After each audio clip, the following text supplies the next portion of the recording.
Welcome to Boston Basic Income. I'm Alex Howlett. This week we are talking about whether it makes sense to think of the economy as having a natural rate of basic income that's optimal for the economy. And my contention is that there is a natural rate of basic income. So some of us read my recent article titled Introduction to Consumer Monetary Theory. And in that article, I basically talk about the economic framework that I use to understand basic income. So when we're thinking about the economy, well, let's imagine that there's a giant machine that produces a bunch of stuff. And we don't have to do anything except put tokens into this machine. And it spits out goods and services for us. So you can imagine that this machine, it can produce a certain amount of stuff. That's what we're calling Q bar. The amount of stuff that it's actually producing is Q, the quantity of stuff that it's actually producing. Now, at any given moment, the amount of stuff that it produces is going to exactly correspond to the number of tokens that people put into it. Obviously, you can't put more tokens in than the machine can produce, because the machine can only produce so much. But if people put in fewer tokens, then the output that you're going to get is going to be lower than the maximum level. So obviously, the real economy doesn't work that way. In the real world, we actually need some people to do some work to make the machine go. We need people to contribute their labor. So in this model, if we just assume that the machine will spit out everything all on its own, nothing's going to come out of it because nobody's doing any work. So what we can do is to get people to do some of the necessary work to contribute to the machine's output, we can withhold some of the tokens from the public.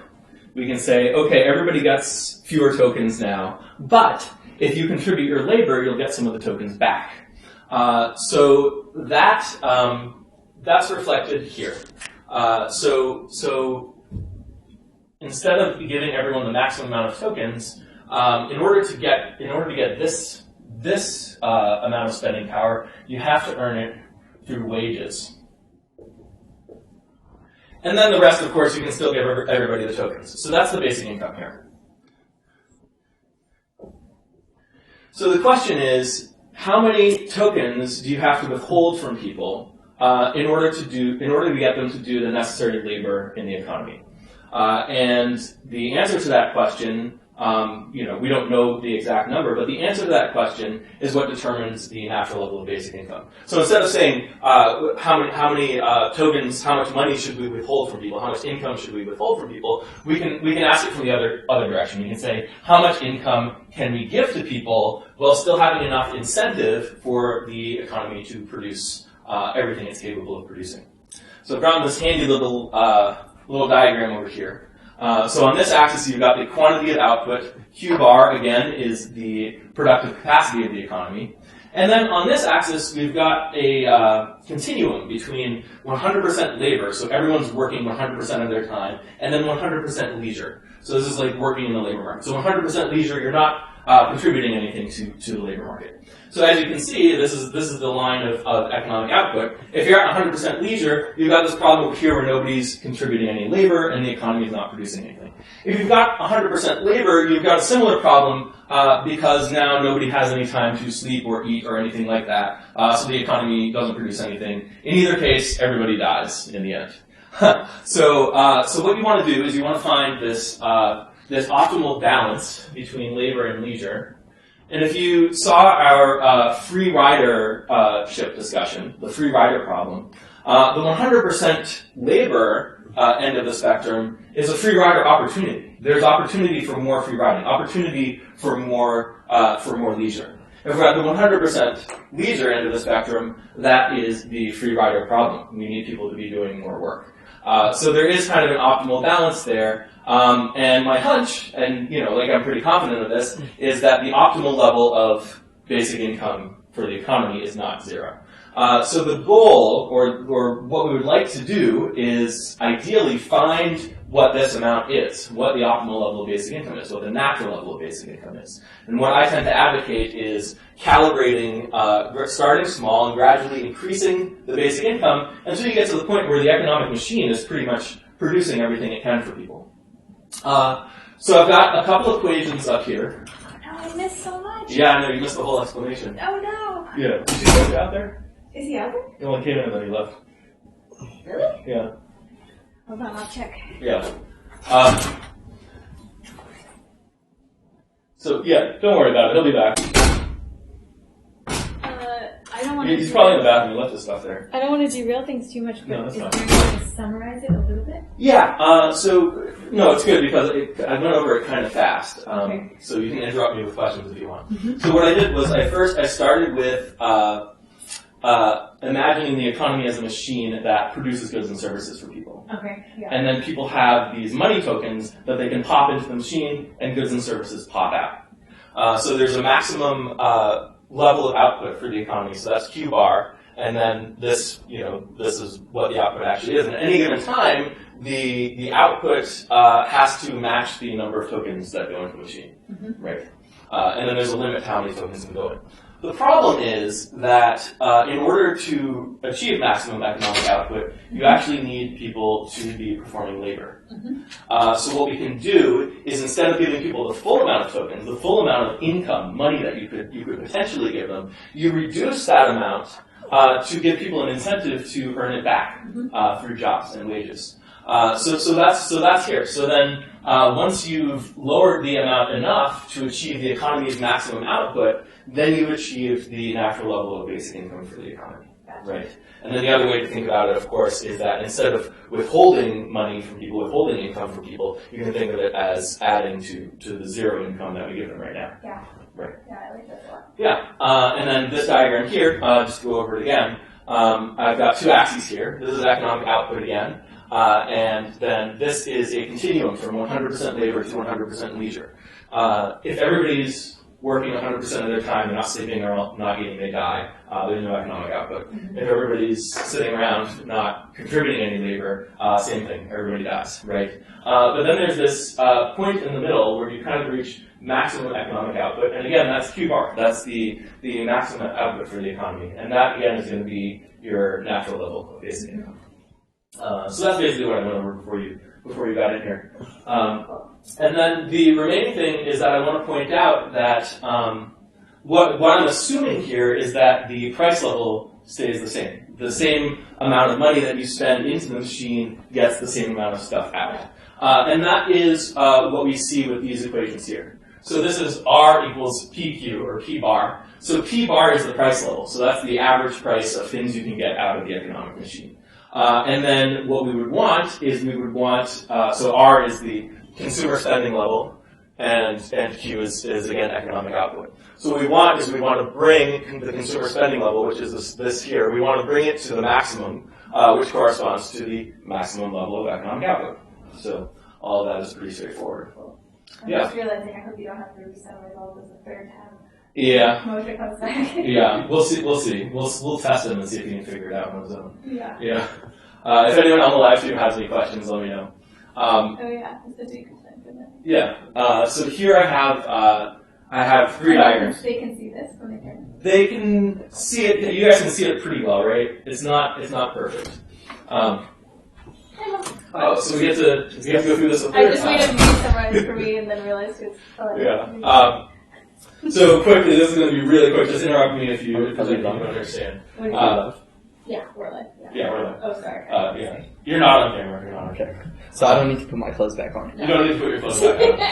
But it's distracting when you dance around. So first, we start by assuming the economy is a machine. You put tokens into it, and it gives you goods and services out. So the tokens are money. The problem with, so here's the level of economic output, that's Q, it has a maximum Q bar, and then here's the level of consumer spending, so how many tokens, how much money you're putting in. And these things generally match each other if you're assuming that prices are stable. The problem is that nobody's performing any labor. In order for the economy to actually reach full output, you need people to be putting extra work in. So the way we can do that is we can lower the amount of money that we give people, the amount of income that we give people. That gives them an incentive to earn it back through wages. So the idea is that once you've lowered the basic income enough that the necessary labor in the economy is incentivized, then you can reach full economic output. And then here I've got a graph. Sorry, it's the third time, you guys, but I know it's good to go over it again. And here this chart, you've got economic output on this axis, and then on this axis is the continuum between labor and leisure. If everybody's working 100% of the time, they can't eat, they can't sleep, they die. If everyone's sitting around, the economy doesn't produce anything, nobody can eat and really can sleep, I guess, but then they die. The first time you said the free rider and free, and you didn't do that with Bethany. So previously we did a discussion on the free rider problem. So if you're at 100% leisure, that's the free rider problem, and then if you're at 100% labor, that's the free rider opportunity. There's opportunity for more people to benefit from the economy without putting work in. So then there's some optimum here where you can reach full output in the economy, and that again corresponds to basic income being at kind of like the natural or optimal level for the economy. And then these equations up here, this is just consumer spending equals the price level times the economic output. So there's if you're assuming prices are stable, every level of consumer spending corresponds exactly with a level of economic output. They're proportional to each other. So then the maximum level of consumer spending is R bar, and the maximum level of output is Q bar. So these, I haven't gotten to these yet. Does anyone have any questions so far? Yeah. So these diagrams here, these are typical market diagrams. Does that say a aggregate demand? AD is aggregate demand. I've learned so much. Yeah. So here's the price level on this axis, and this is the quantity of economic output on this axis. We've drawn in Q bar here, which is the same on this side, which is the maximum level of economic output. And then the question is, where is Q going to settle? So we talked about the price level being stable, but in order for prices to be stable, it has to be the case that on average, producers are producing their products at the most profitable combination of prices and quantities. So that means this area under here needs to be maximized. And that's going to, Can you tell us remind us what I is? So I bar is just the input price level. So P bar, so this is the consumer price level or the general price level that we normally think about, but it has to be higher than the prices of the inputs to production, otherwise the producers are not going to make any profit. Yeah. Right. So this, they have to pay this, so that's not part of their profit, so they're trying to maximize the rectangle that appears here. So that means that the aggregate demand curve has to intersect the price level at the place where it would maximize the profit under the under the price level. Yeah. I've seen these from you a lot. Yeah, I don't know if anybody else. I've done these diagrams before. But maybe someone else wants to demo this question, or maybe you're familiar with it. No, I mean, if you're not following anything, you can interrupt. You're good. Okay. So Q star is the actual level of economic output, and you can see that it's less than Q bar, which is the maximum level of economic output, and that's because if the demand curve is shaped like this, then this is the only level of economic output that corresponds with maximum profit for the producers. So here, we've got another situation. So this is the profit here.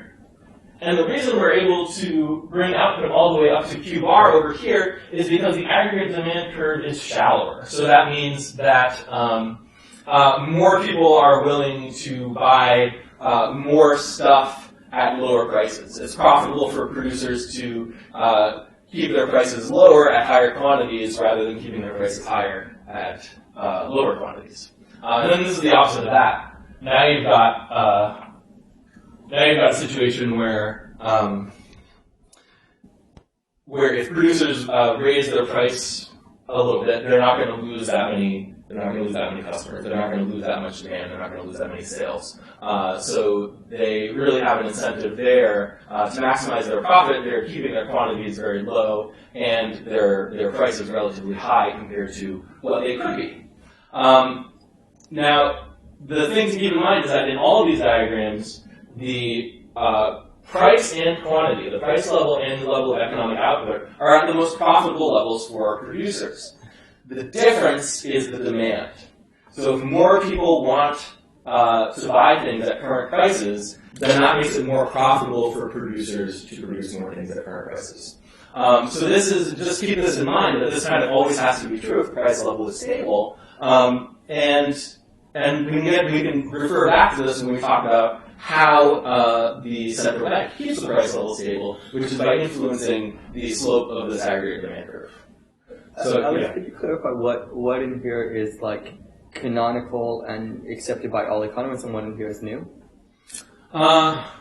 This is probably canonical here. Usually they write MV equals PQ or PT, and that's money stock times velocity equals price times output. And the reason I don't divide consumer spending into money stock and velocity is because I think it's really hard to tease apart these two things, and depending on what you even count as money, something could be a higher money stock, or it could be a higher velocity, depending on where you draw the line. Like if you have $1 and people are borrowing, $1 million against that dollar, do you count that debt or that credit that's also being spent as part of the money supply, or you just roll it all into the velocity of that single dollar, right? So I don't think it's super useful to divide into money stock and velocity. Thinking of the economy without labor is not very canonical. Thinking about, I would say that, that's a starting point. That's not very canonical. And then going from that down to, okay, well, how much labor do we really need? And the rest is still basic income. I mean, most economists are not thinking about basic income. This is probably not canonical, but I think it would make sense to most people that you can't just overwork people and people can't just sit around. This stuff here, a lot of times for macro, what people draw is like an aggregate demand curve and an aggregate supply curve, whereas I'm just assuming that the input price level is stable, just like the output price level is. I don't know how, even the central banks, when they manage the aggregate demand, they are not thinking in this way. They're not thinking of changing the slope of the aggregate demand curve. They're actually thinking that when they bring the price level, up and they prop it up, they think they're doing something like bringing the economy to full output, but they're not. Can I go back? That part has multiple components, so kind of to those questions. Yeah. Like the way that the demand curve would affect the most efficient, or the most profitable price level, that would be probably canonical. But then they would also add like a supply curve component or something like that. How do they think that they stabilize prices?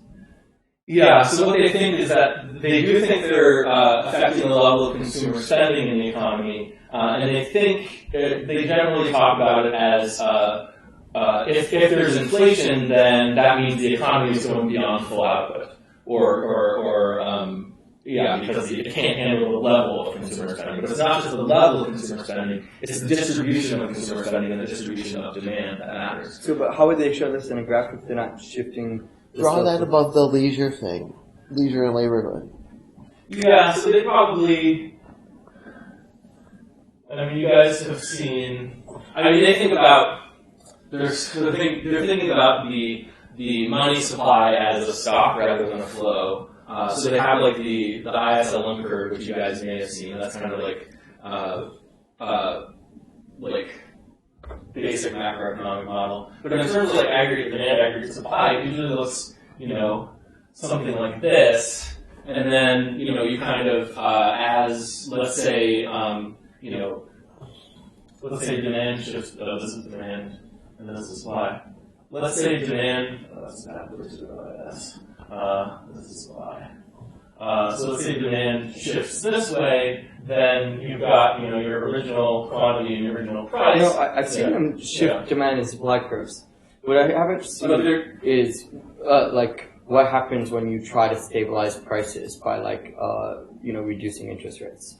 I haven't seen, a graph illustrating how that works. I'm trying to think if there's a good diagram for that. It's probably like the ISLM model where you have I don't want to draw that here. I'm probably going to butcher it. But the idea is that there's an investment savings line, and then there's a money supply liquidity preference line, and they cross. And you've got, actually, let me just try and draw it. This is going to be bad, you guys. This is recorded forever in history. I'm going to get this wrong. Well, I wonder if one way to present this would be like starting with the canonical model and then showing like the ways in which you deviate from it. Because then it like makes more clear like what parts I should like accept, what parts I should focus on, and like think harder about what parts.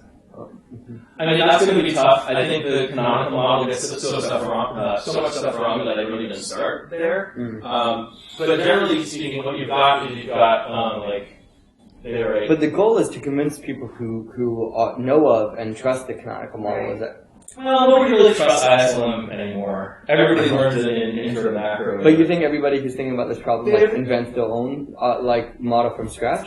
I can tell you that the central bankers are not thinking like academics. They're thinking like, we know that if we... Are they drawing graphs like this? I mean, they probably are. Many of them are. I mean, and some of them are academic, like that kind of thing. But in practice, they're not following like the theories from academia. They're like, we know how to raise prices, we know how to lower prices. And why aren't you going that route? Why are you instead trying to like draw equations and graphs? Because they're making assumptions. So they're making a few assumptions. One is that they meaning you with your equations and graphs, or no, those people. Okay, yeah. But they're making those assumptions. You said like intuitively or prosaically, right?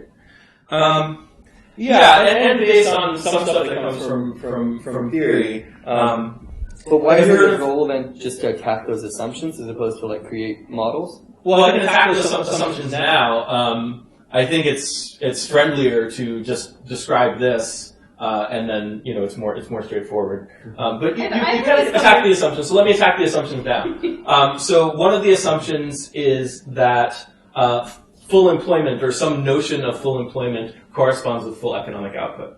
So they're really thinking in terms of, they think that keeping prices stable is the same thing as bringing employment to kind of like a non-accelerating inflation rate. They call it the non-accelerating inflation rate of unemployment, actually. And then everybody argues about what that rate actually is. But they're thinking in terms of everybody gets their income distributed through wages, and that's also what most of the academics think, and they kind of get that from there. So in this ISLM model here, on this axis you have the interest rate, and on this axis you have... Can I just say something about that? So like, would it be fair to say that one assumption is that wages are the only way for people to get their money? Like they just don't even have another mechanism on the table? I think that's wrong, because they talk about... What about dividends and taxes and stuff? Right, so the default assumption is that wages are the way people get their money, and then everything else is kind of tacked onto that. Right, so government is redistributing things and stuff like that. And dividends. Well, in some models, dividends. I think you're right, Richard. Yeah. Yeah. That like they do imagine that people own the means of production and that's true. Yeah, get profit from that. So you'll get ultimately, that's like. You could kind of put that in the same category. Like, you own a business, you are a producer, you're getting income from that in much the same way that a worker is a producer and gets. And what about rent? But you're not selling your labor. So maybe I depends what you mean. Like you've stated the assumption, but it seems like there's a basic assumption here. I don't know quite how to phrase it correctly about like not having basic income on the table. That you would think is important to kind of change it. Well, but I think they often do talk about taxation and redistribution. They do talk about, yes, they do talk about that. So you have, the common macro way, or one of the common macro ways of describing economic output is like output equals consumer spending plus government spending minus taxes, and then some stuff with imports and exports, stuff like that. And then you can kind of map that onto here, and there's all kinds of stuff related to that. But the consumer spending part of it is the biggest part, and it's always assumed to be kind of coming from wages. Like they map that onto kind of like the labor market model. You sure it's not also coming from like the redistribution from taxes too? That would be under G. In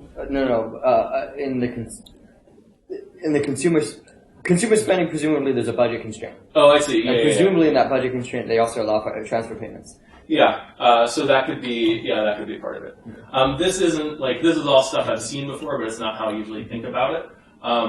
So yeah, and then this IS-LM model. So this is the IS and this is the LM, and the IS is investment savings, and the LM is the liquidity money supply. And the idea is that there's an equilibrium between these two things, and that equilibrium will correspond to an interest rate. So then if they... But I like what you were doing before when you were talking about like this. Sorry, I didn't mean to. Yeah, go ahead. When you were talking about listing the assumptions they have that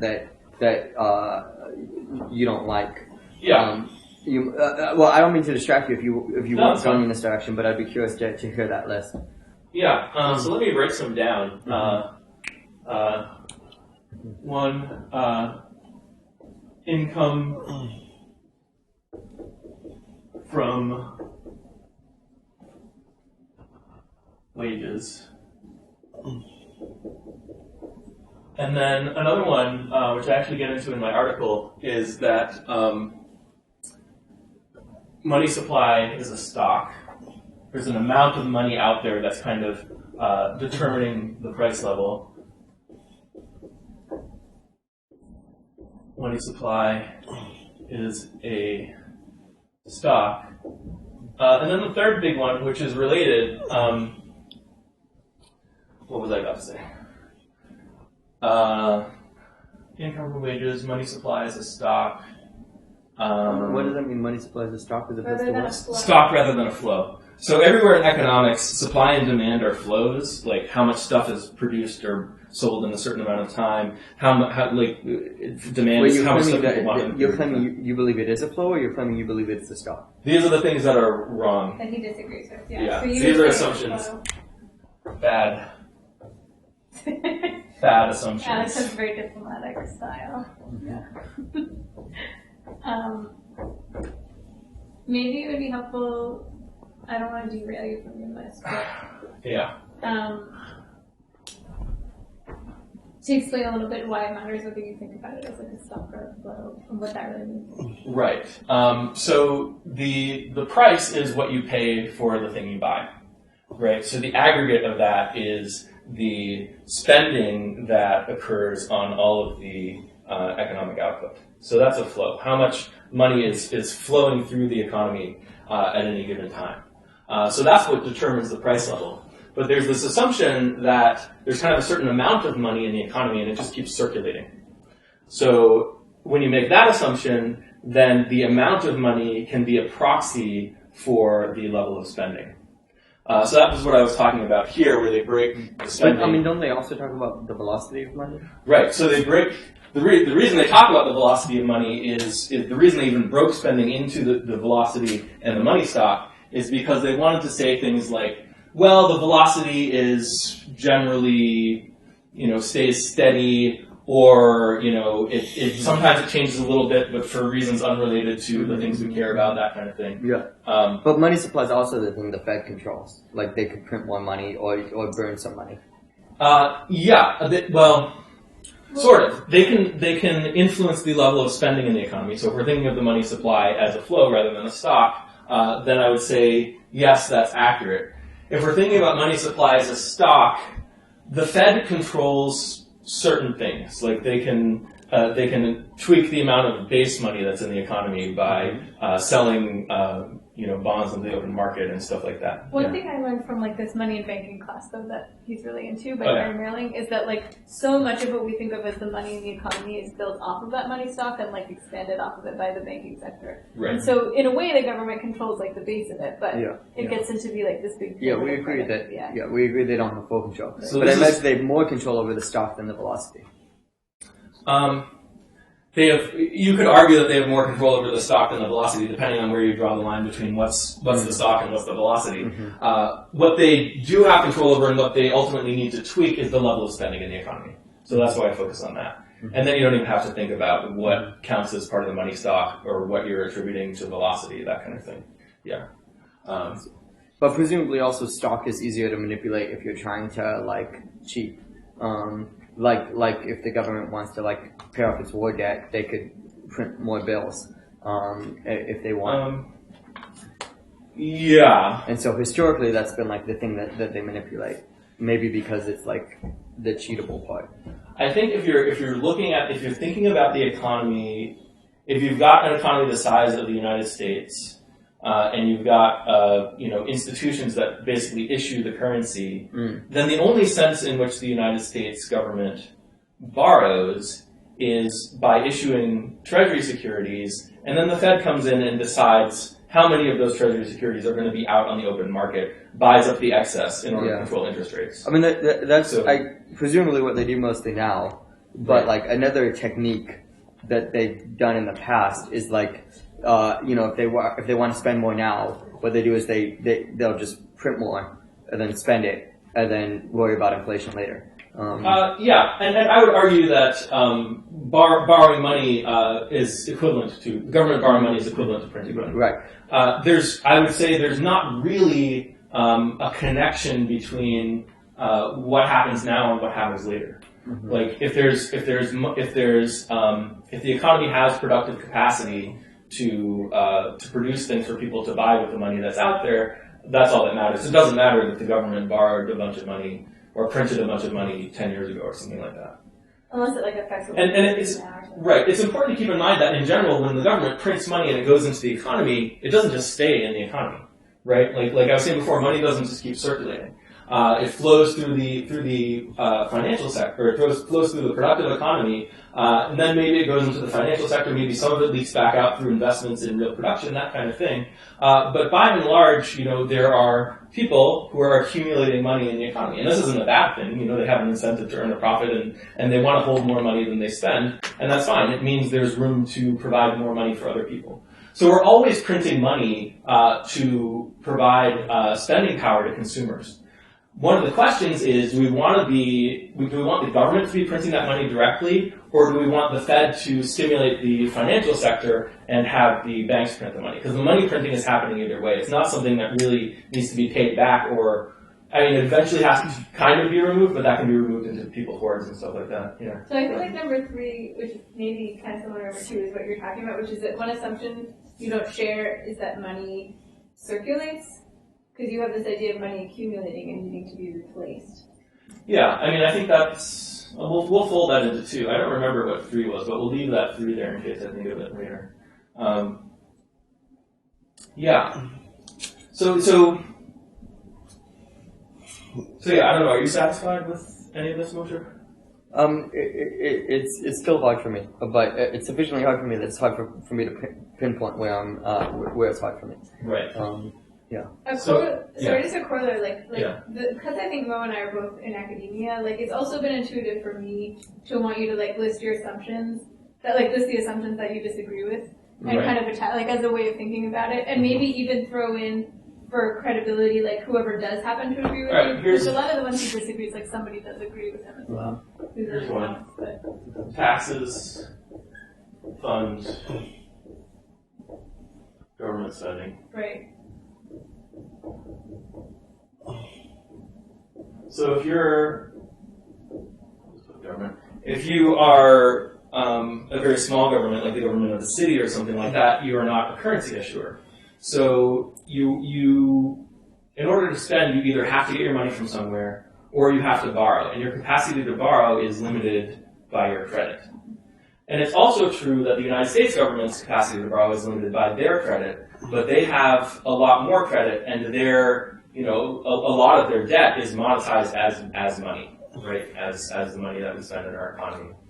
So the constraint on the United States government spending is more how much stuff is there to go towards. What's the capacity of the economy to produce? So that's what I do over here. You have Q bar, and then you want to get the spending up to the level that activates the full productive capacity. Wait, so if I want to build a new battleship, yeah, how do I do that other than raising the taxes?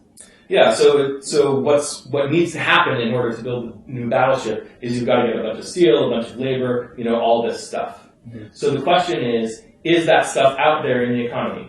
If it's idle, then you can pay for it and activate it at current prices. You can print money. But Mitch McConnell can't print money.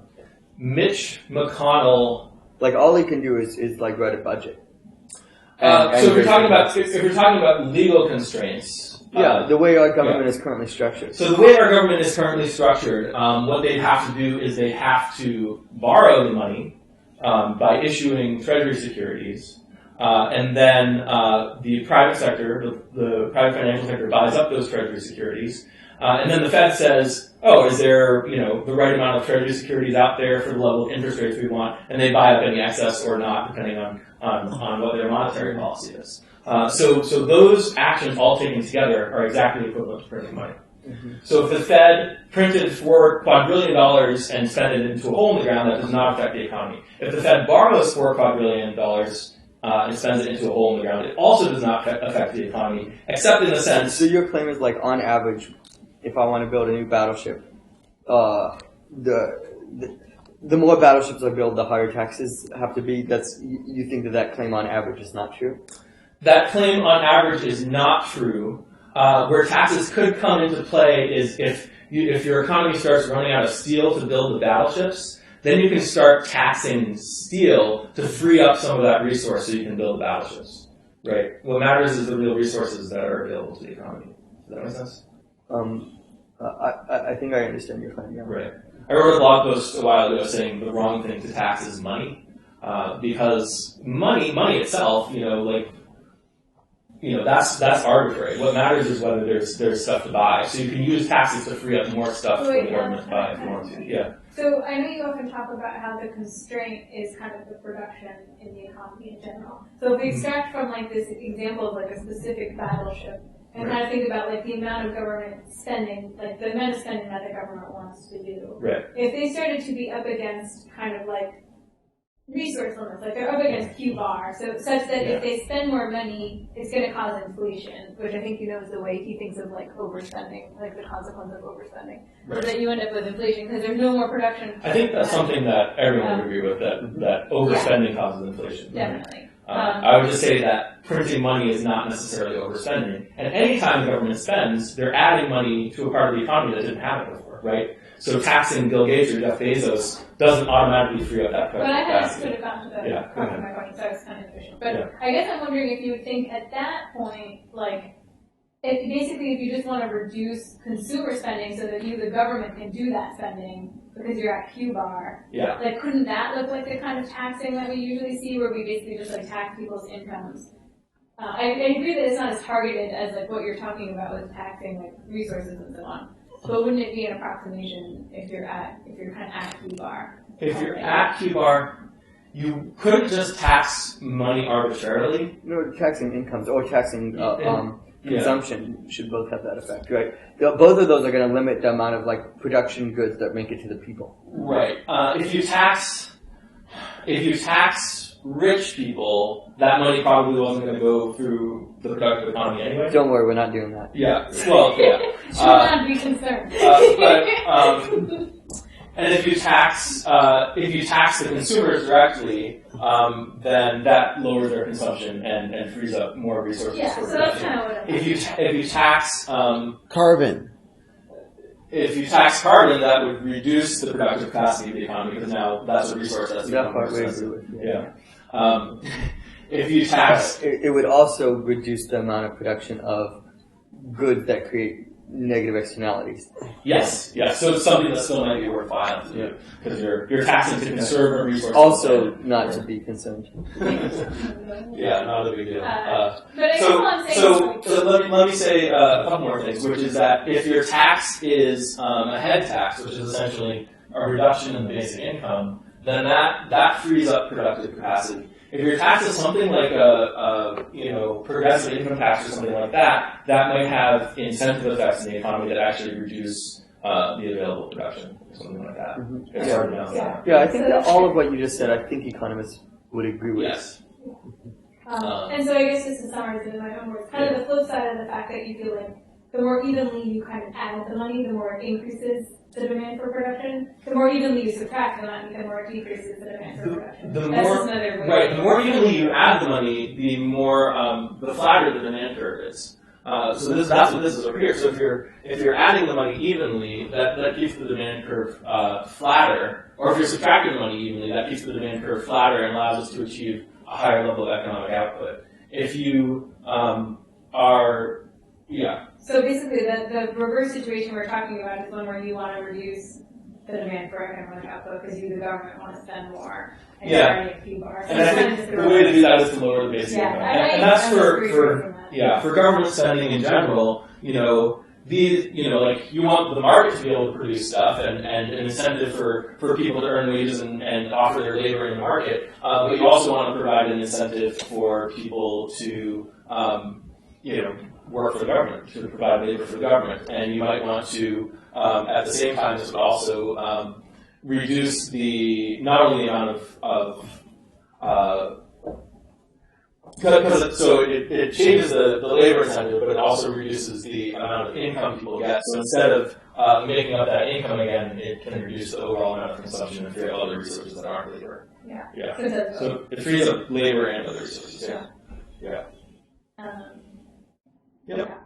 So you could theoretically do that with a tax, but I see why it's different from how people typically think about taxes spending, government spending. Right, and depending on the tax, it can have different taxes can have different effects. It's about the incentive to use resources. I guess the way that I think economists traditionally think about taxes is it has a distortionary effect, which I think is often the same as what you're considering, right? As well as it's a way to mark a subset of the economic output that is being allocated to government spending. So if we take away 20% of the of people's income for taxes and then spend that on battleships, that's a way to say that the 20% tax is a way to say, okay, 20% of of these goods are now government goods. And I think they'll admit that there are both those effects. Yes, there are both those effects, and I think I just said both those effects, the labor incentives and the freeing. But then I'm not sure that you're really thinking about it differently from the way that economists are thinking about it. Because this is the freeing up resources in a sufficient way specific to this tax, to the head tax, to reducing the basic income. If you are, like we said, if you're... But I think they know that taxing rich people or taxing production has distortionary effects. But let's imagine you only tax all this money from Bill Gates. It's not just that it has distortionary effects. Resources. Right. I guess that would be maybe. It's that the taxing itself it does not free up resources unless it affects consumer spending. Yeah, I'm not sure how they think about the Bill Gates money because on the one hand they do realize that giving money to rich people stimulates the economy. So clearly they realize that it's good to get them. I would say that giving money to rich people arbitrarily does not stimulate the economy. Unless they hire people. What stimulates the economy is if you're not interfering with their market incentives. So if you're allowing them to earn profit in the market. If we just gave Bill Gates another $1 billion, that would not stimulate the economy. But if he's not going to use that to create jobs. He's only going to create jobs when that will earn him a profit, right? So if he spends money and that money on a billion burgers and they hire a billion. I'm saying he's not going to spend the money because he's rich. He's already spending at the level he wants to spend. But potentially, if you free up, if you allow him to keep more profit in the market. And have earned income that way. Are you ignoring the fact that one day Bill Gates does spend $40 billion on fighting malaria or whatever? So that's an important question, and I think it's important to keep in mind that all of this stuff, the economy only works if you don't assume if not everybody spends all their money all at once, right? Right, but the fact that Bill Gates isn't spending much of his money now doesn't mean that we can assume he's never going to spend it. Right. So the question is how safe are our assumptions, right? Because if I have $1 and I spend that dollar 4 quadrillion times in a day, the economy's not going to be able to handle that spending, right? If it bounces that. Right, but I guess what I'm saying is at some point he's going to call in the production capabilities that are tagged as his. I disagree. I disagree with I'm that. not sure I agree with that either, because if you think about it, like the amount of money just sort of not being spent by rich people, doesn't that accumulate over time steadily? Does it actually ever get all spent back in? There's that. I don't know, is that the way to think But about it? but then it's also when they do buy things, they're happy to pay, like 5 times, 10 times, 100 times as much for the same amount of resource usage for a slight improvement in quality or something like that. They're less price sensitive in their spending. I read earlier this week that Bill Gates is buying a $650 million yacht. Right, the second big titanium yacht. Yeah. So yeah, I mean, like different things that you can spend your money on are going to use different amounts of resources. I think a lot of rich people's spending is. But what about like curing malaria, or like helping poor people in Africa? I think that uses other resources. Right. Yeah.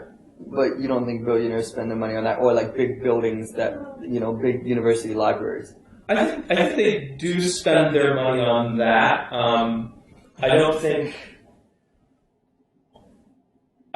they're usually pulling resources away from other things or spending Can I kind of jump in here? Because I feel like there's a couple of things that maybe there's a way to make it more clear. So I think there's two things. Partly, one I think that I think we can all agree on is like the more money you have, like on average, the less each dollar is going towards like resources probably on average. You mean towards like production? Yeah, towards production. Like more is getting saved, more is on costly signaling, like that doesn't use as much production per dollar maybe. That's like one assumption at least that he's making. I don't know if it's as useful to try to talk about whether Bill Gates uses no resources. Like obviously he uses I wonder. some, I think that's an interesting and important claim, but I think requires some documentation. My intuition is with you, but like if you ignore fixed costs, like everybody needs to eat food. Right. Then it's not clear. Like poor people might also be spending like a huge amount of their income on, movies, which also have like low resource costs. Yeah. And so it's not immediately up. Whereas like rich people like at the really really big parties that are hugely wasteful of resources. And it's not immediately obvious to me that I think I share your intuition that it's probably true, but it's not immediately obvious to me that it's true once we incorporate like the fixed cost that everybody needs to eat and. I mean, I think you can also just look at the fact that rich people get richer, right? So poor people are spending their money. Maybe some of it's on movies and stuff, but they're generally spending all of their money. Whereas rich people are not, because the poor people's money that's getting spent is eventually ending up in the hands of rich people. Yeah. So but you think like the descendants of the Rockefellers today, accounting for inflation, have like more wealth than they did in Rockefeller's time? More financial wealth? What is there other than financial wealth? What is there? Real wealth, like food and yachts and that kind of thing. Oh yeah, more financial. I don't know. I don't really actually know that much about the Rockefellers. Yeah, but I think those are like it's not like it's true that like we know of the people who hoard wealth, but like their descendants might be spending it all, or like they might hoard it until like the year that they die and then spend it all. I mean,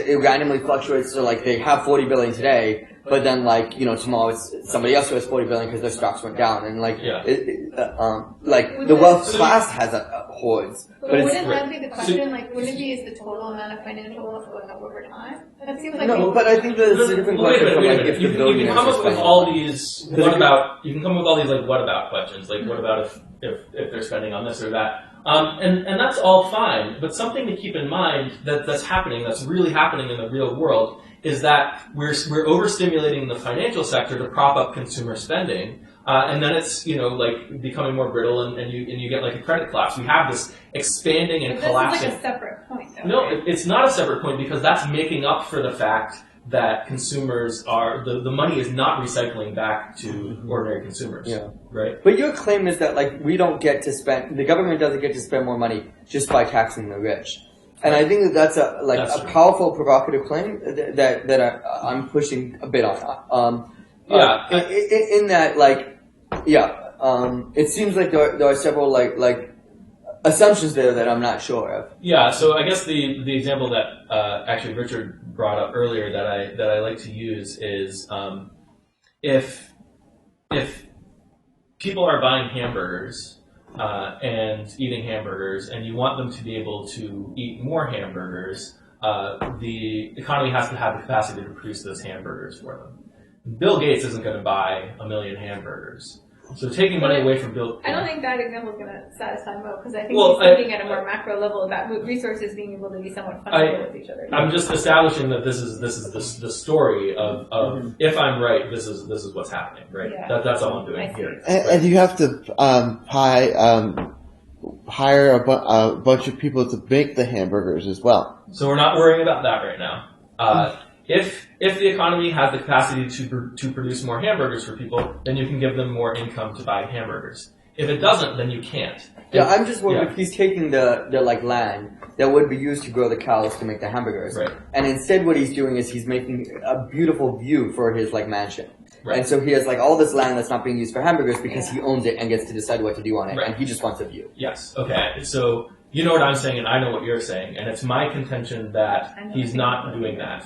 Yeah. Yeah. You know what both of us are saying. Yeah. And I also have a 4 and 5 for your list. I can. You have a 4 and 5 based on this conversation, but okay. I both think are important. Yeah. So one is. Wait, but there was a contentious claim there. Yeah. That I wanted to. I mean, I'm happy if you want to take us on a side, but I want to well, flag let me think about this. And want more evidence that like he's not actually buying up land and creating a view. Yeah, and I think the strongest evidence for this is what I said about credit expansion.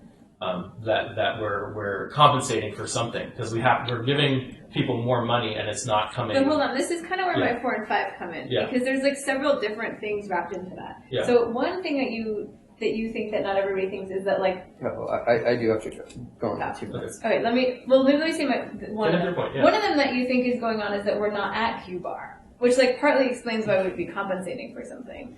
If we were at full productive capacity, it could be that you would be more like uncertain about this question that Mo is asking about, like whether there's room for additional spending, like based on what the rich people are doing. It seems like it's independent of that. It's independent of that. Most you think so? Okay. Yes, it's very independent of that because we could be funding consumer spending at a very flat aggregate demand and reaching Q bar, and we could be doing that using credit, right? Hypothetically unstable credit that expands and collapses again. So that's kind of a separate thing from the fact that when you do stimulate consumer spending, I see. You're saying like the reason we're trying to replace something, so something must be accumulating. Is that kind of what you're saying in terms of yes, that's my point. Yes. I see. Yeah. I see. Yeah. So what was your kind of argument to the land? So the idea, the fact that we can fund consumer spending by printing money through the private financial sector means that the money is going somewhere. It's not just getting used by rich people on real resources. I didn't that demonstrates that it's accumulating in a way that's not getting spent on real resources. Right. The fact that we have to use the banking sector, the financial sector, to prop up consumer spending means that money is not recycling back to consumers automatically. We agree that like Bill Gates isn't using $100 billion worth of resources. Right, but my claim is that like he's still using some of it. He's using some of it, but if he were using all of it, then and there's also the question of like not using all of it today doesn't mean that he's not using all of it eventually. Right, I think that's a separate question. Mm-hmm. Yeah, right. But I agree with you that he's not using all of it today because clearly he's putting a huge fraction of it in the bank or in the stock market. Right. And the question is he going to maliciously, or maybe because he sees something he wants to buy, like all of the world's water or something like that? And well, I mean, I think that there's a few things. One is like even if he's like saving 90% of it, still 10% of it is being used on land for views that can't be used for cows. So that's just one claim. It's like there's still some consumption value that he's taking. I think that's not going to. Yeah, I think there are rich people are using resources that they don't need, and that might be a problem that we'd want to address at some point. But the low-hanging fruit is that there are resources available that we're either funding through unstable credit or that aren't being activated at all because people don't have the money to activate them. Right. I would say that is a much bigger issue right now. And I guess one other side point that you might say is like, if you're concerned about that 10%, Alex might argue that just like a general income tax or wealth tax on the wealthy might be so just like to try to get at that 10% might have to be so large that it had distortionary impacts that were like. Well, you could tax their consumption. That's what he would usually argue. Yeah, if there's a particular resource that's getting overused, I would That's tax where I was the use of going that with it. resource. That's usually his recommendation, is to tax the consumption. Yeah, that's fair. Yeah. I mean, the other real issue, which is I think very separate, is like you don't want accumulation of power, which is like a totally different issue. And like, for instance, you're never going to get like billionaires to like want or to like vote for like, say, a social system that works for the people, like UBI. And like, the more that they have all the wealth, the like less likely anything like that's going to happen. So it's funny that you should bring that up, because next week we are talking about basic income and how it affects social and political power. Right. Yeah, that's a good point. But it's circular in that, like, if Bezos has all the power, good luck. Yeah, and we've had but on, like, I think there's a debate to be had here. To some extent, political power is zero sum and social power is zero sum. To some extent, maybe it's not, and some question. You could ask the question: if Bill Gates or Jeff Bezos are convinced that they're still going to be relatively more powerful than everyone else and still going to have all the wealth that they have and stuff like that, then how much do they care about other people also having power, that kind of thing? This is a big debate. I mean, I guess. Anyway, that's next week. One thing Alex also talks about is like, if that's your reason for taking the money away, just to be like clear about it. Like know that that's why you're doing it, as opposed to maybe some underspending mechanism. And there's other restrictions or checks that we can put on power that are maybe less distortionary to market incentives as well. There's also the question of like, a lot of goods are relative goods, and it's not clear how to think about those in these contexts. For instance,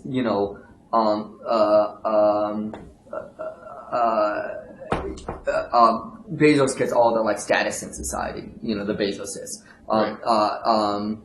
Like anything that's like a status good, they're gonna get. Those are in some sense zero sum. And very unevenly distributed. I think that's right. I think it's zero sum, and it's also true that basic income gives more people more opportunity to grab status. So that would be a threat to someone like Bezos. That's right. And like, that might also be one argument for taxing the rich is you're somewhat redistributing, you're preventing them from getting all of these goods. I mean, I think it's a complicated thing. It's hard to say. Like, even if it's not like helping the economy, it's still limiting the extent to which they're able to hoard those. Right. So then, you could even ask the question: is it worth hurting or harming like poor people's wealth, or reducing poor people's wealth in order to make power more even, or something like that? But wait, I guess it's a separate argument of like, I'm not yet convinced that like taxing them, if you do it in the right way, reduces the production of the economy. I mean, I think that's a complicated thing. If you tax the production, it clearly does. Right. But there are other ways to tax them that might not.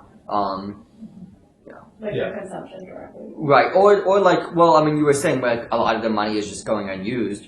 So if you're taxing that, is that clearly going to reduce their incentive? I don't know. Like, if you tax like just their wealth levels, or their like, or their like inheritance taxes, like it's not clear to me that would lower the motivation to like produce stuff. I guess that's an interesting question. There's lots of interesting questions.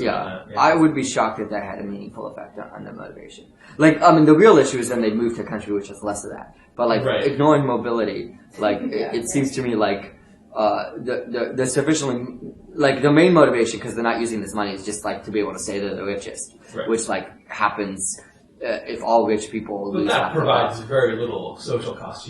I don't think it's worth taxing rich people just so they. No, but he's saying like, could you deal with some of these other issues like the political power and stuff by just reducing the wealth of everybody? And would it really affect the market incentives? Because so you're saying the political power is maybe a side effect of the fact that they just want to brag about how much money they have, but they also end up having all this political power? Well, and then they use the political power to afford more of that money. Right. But you're saying the political power is not much of an incentive to hoard all the money? Or? Oh, I think it is. It's just kind of.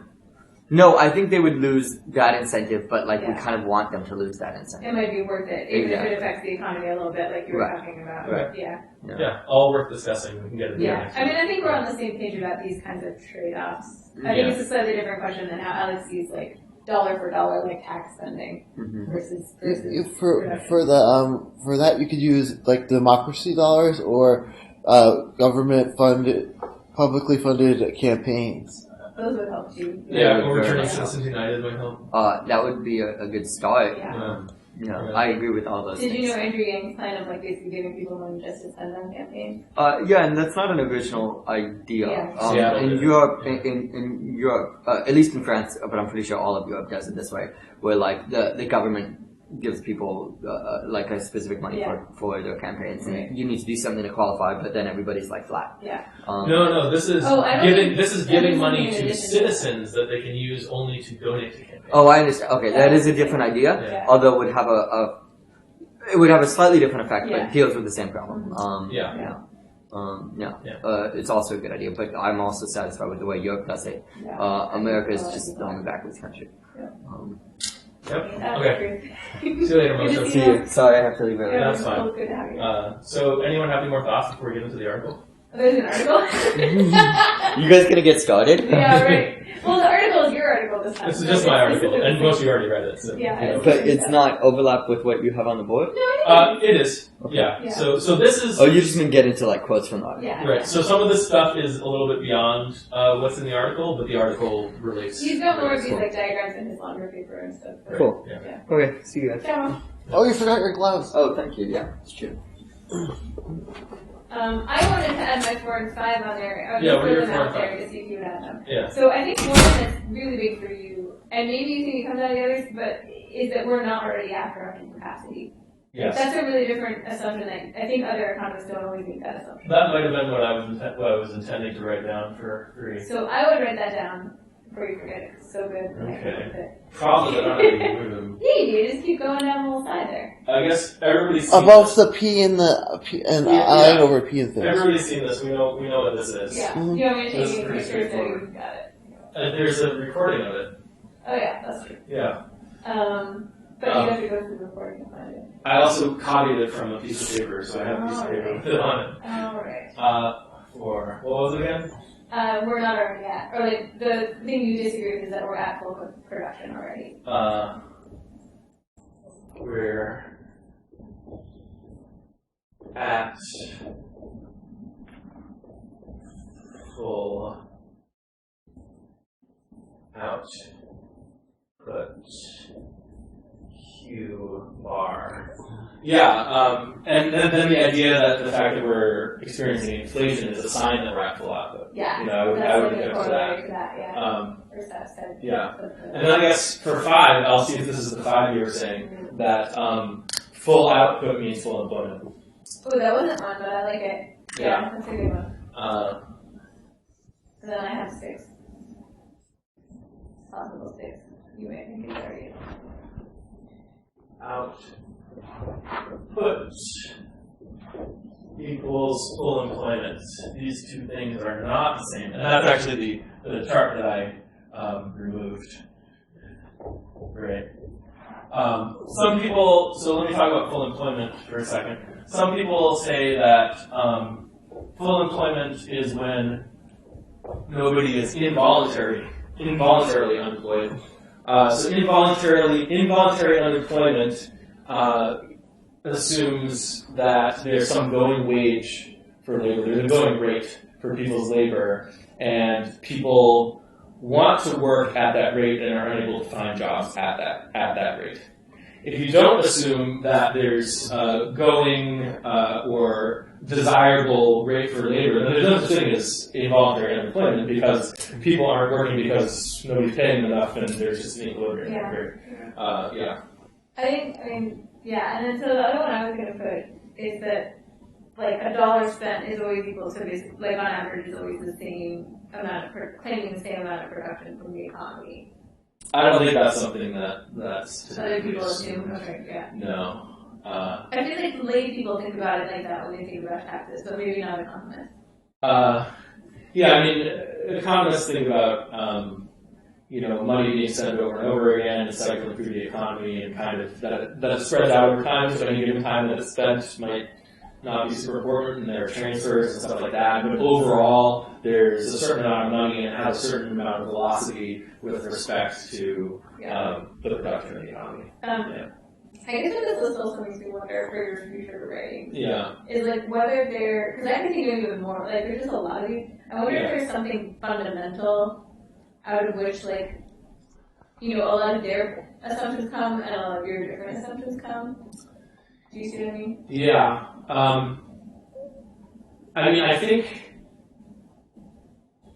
think these two are pretty fundamental. Yeah. Yeah, I mean, there's this idea that everybody's contributing their labor and then getting its income corresponding to how much they contribute, and, you know, the economy just works. And the reason we trade is to specialize, and people can enjoy the fruits of each other's labor and stuff like that. But it's everybody kind of consumes in proportion to what they produce. So one that could be on here is the idea that jobs are productive, and they're not productive if we create them for the purpose of giving people income. So then you've got people who are working these unproductive jobs, even in the private sector, and they are consuming a lot more than they produce. They're just working really hard, not to produce anything, but to get the money. Yeah. Yeah. I guess let me just follow up on my point. I'm imagining if you were trying to persuade people, like an academic arena especially, it would be in some ways more compelling to say, like, here are like the two assumptions that I disagree with and why they're fundamental. These two assumptions lead to like 3, 4, and 5, which now I obviously also differ on because I differ on these two assumptions. Yeah. As opposed to like, here are 5 assumptions that I disagree with, putting them on the same level, kind of. Does that make sense? Well, yeah, I mean, these aren't intended to be on the same level. No, I know. I'm just taking it a step further in my mind to think about how you talk about it. You can do put A, B, and C under 2 or something.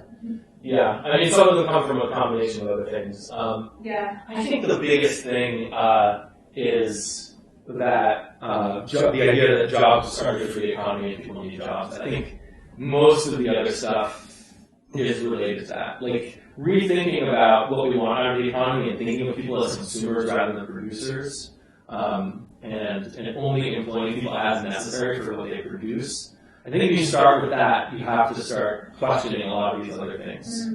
Yeah. Yeah. Anyway, just it might be good to organize it, like, what's the central point or two, and then we'll come out of that. Right. Yeah, I think that's right. Okay. Article?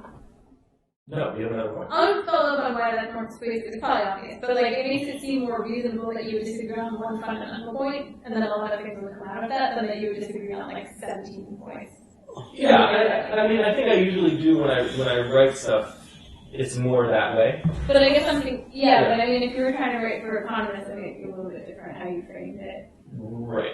I think this came out of our discussion here and just kind of organically. Of course, but I think it's part of the exploration of how you would try to convince economists. Like, that's why I'm asking for it, and I kind of agree with that.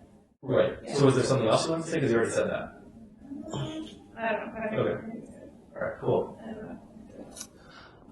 Mitchell has a comment on there about the Bill Gates yacht. Oh yeah, he wrote that a little bit ago. Yeah. That's right, we were talking about that. So I think I think it's good that we acknowledge that like some resources are obviously being used. Yeah, you can't just look out your window and say and look at rich people and observe them not wasting resources, because they clearly are. Right. The question is, what's happening in proportion to the total amount of wealth that they have, and are they accumulating money in aggregate rather than spending it back? That's one important question. And then maybe like a question you very less about, but that most of us talking about is like, what is the best way to create those resources if you want to figure them out?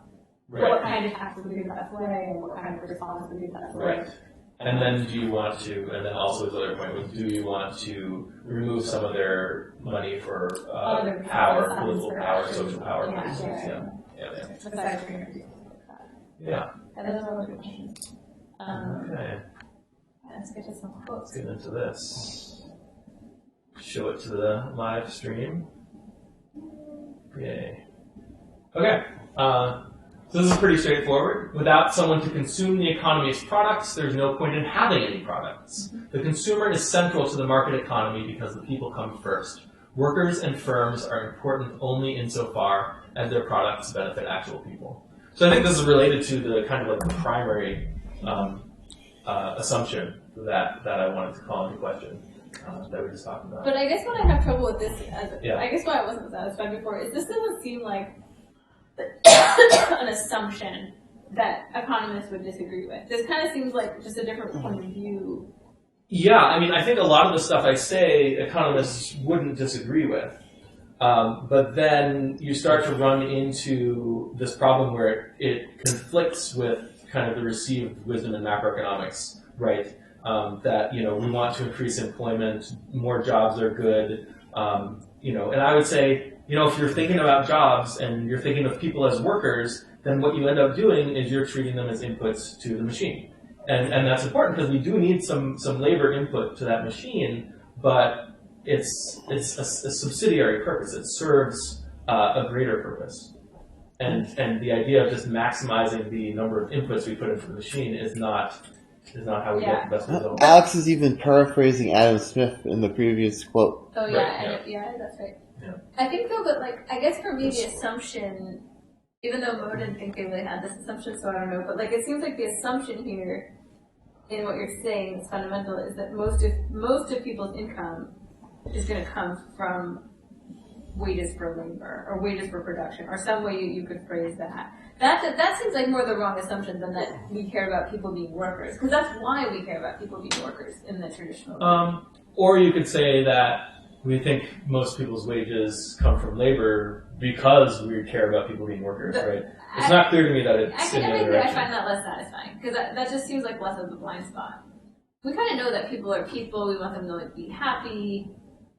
I think that the fundamental thing is that the other options like basic income aren't even really on the table for people in terms of how you would help people be better off. Yeah, but I think when people consider the idea of basic income, a lot of times they say, yeah, but it's not going to help people's wages. It's not going to help, workers, in their situation, that kind of thing. Even though it would, but they're saying it doesn't address the actual problem, which is that workers are being exploited and that kind of thing. I don't think that's what an economist would say, though. All right, yeah, you're talking about economists. Well, it depends on the economist, I don't think that's a very compelling thing. That's just a lot of, yeah, okay. I don't think that's the kind of intellectual assumption that I'm talking about, that I think you need to focus on as a central assumption. Right. So the idea is that, John Maynard Keynes in the Great Depression, he was trying to solve the problem of involuntary unemployment.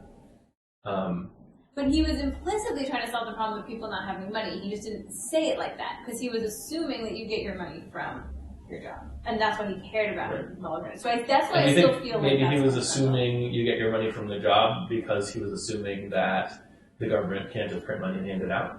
That might be part of it too. I mean, that might be part of it too. So you could pick which one you wanted to focus on as your first. Yeah, I think there's a lot of starting points. Yeah. Yeah, for this. But I agree with your intuition that it's good to start with one of them and go from there. And show how everything comes from that, because then it's it's less that you're just an iconoclast as a personality, it's more like you have a coherent reason that starts with one thing for why you disagree with so many other things. Right. So I gotta pick my thing. Yeah, maybe. Yeah. Yeah. I think I kind of picked the Sorry, thing. live stream audience, I don't know if this is No, that's fine. Yeah. I think I kind of picked the thing with this article, right? That consumers do come first. Maybe you're just not satisfied with that as the. I like that a lot as a more sort of people interested in economics, economists plus regular people kind of starting point, because it's sort of a framing starting point. It's just not as precise enough for me somehow as an economic argument starting point. I don't know. I like it because I think it's something that people will generally agree with. Economists will generally agree with. Like you were saying, you don't think any economist would object to that. But if you, explore it to its full conclusion, if you draw it out to, you kind of have these contradictions to what the normal thinking is. Well, I guess maybe then in step 2 or something, you'd have to be very precise about what are the wrong assumptions that are coming out of this, I guess. I don't know. I don't know if it would be as satisfying as one of the other ones, but I have to think about it. Yeah. Maybe it would. It's just I feel like it's not, I don't know. I should think about it. I'm not sure. Yeah. Have any more comments about this, or we'll go to the next one? Richard? I have one more comment. Yeah. I mean, it's the same comment, but I have another It's one. the same comment, okay. Which is I think what I'm having trouble with is that people do, when you tell me people think of people just as workers, that doesn't really ring even true to me. People don't really think that. So it doesn't really feel like an assumption that's driving everyone awry, truly. But when you so you think it's almost like I'm creating a straw man. Yes. Yeah. But when you say the economic models assume most of the income for most people is coming out of production or coming out of their wages for labor or something like that, that rings true. I'm like, yes, that is how people think. Like, that is a blind spot in how people think. It's not that they assume it is happening, it is happening. Absolutely. Right. They assume that it has to happen, or however you want to phrase it. That's the way it has to work. Yes, exactly. So that seems to me more like a real blind spot as opposed to a straw man. Because nobody's trying to create these economic models, like, seemingly without that. Yeah. And maybe that's not the right one, but there's something that isn't a straw man seems. Or maybe the full output and full employment and things. Yeah, that could be one. The idea that, income doesn't have to, just saying like people's income doesn't have to come from labor, that feels really weak to me. Like, it doesn't get to the heart of the matter. Well, that's why you have to do it in a slightly different phrasing, because obviously people accept that some income comes from other things, right. but maybe not fundamentally or primarily, and maybe that's what's important, right. how the models work. Yeah. I don't have to know how the models work, but... Like the freedom dividend, the dividends from stocks and things. We get rich people get those as well. But we get them from the economy. I would put that in a similar category, because you're owning a business that's producing something, so you're kind of getting income in the capacity as a producer. I mean, maybe the fundamental one is something else. Maybe it's that, like, you, that you like, is it productive capacity that limits things, or is it, money stock? I don't know. Maybe maybe we're not even at the right, like, central assumption, but I don't know, it's worth thinking about what the central assumption would be. Money stock. What? What? What about it? I mean, I don't really understand it, because I don't think it's either one of those things. I think it's the spending power that consumers have. That's limiting production right now. Oh, sorry. I didn't phrase that well. Yeah. That, like, I was trying to phrase it in terms of, like what allows people to spend, or like what allows people to spend. Is it something constrained by, like, the money stock, or is it something constrained by the production of the economy, productive capacity of the economy? Yeah, I don't think that really kind of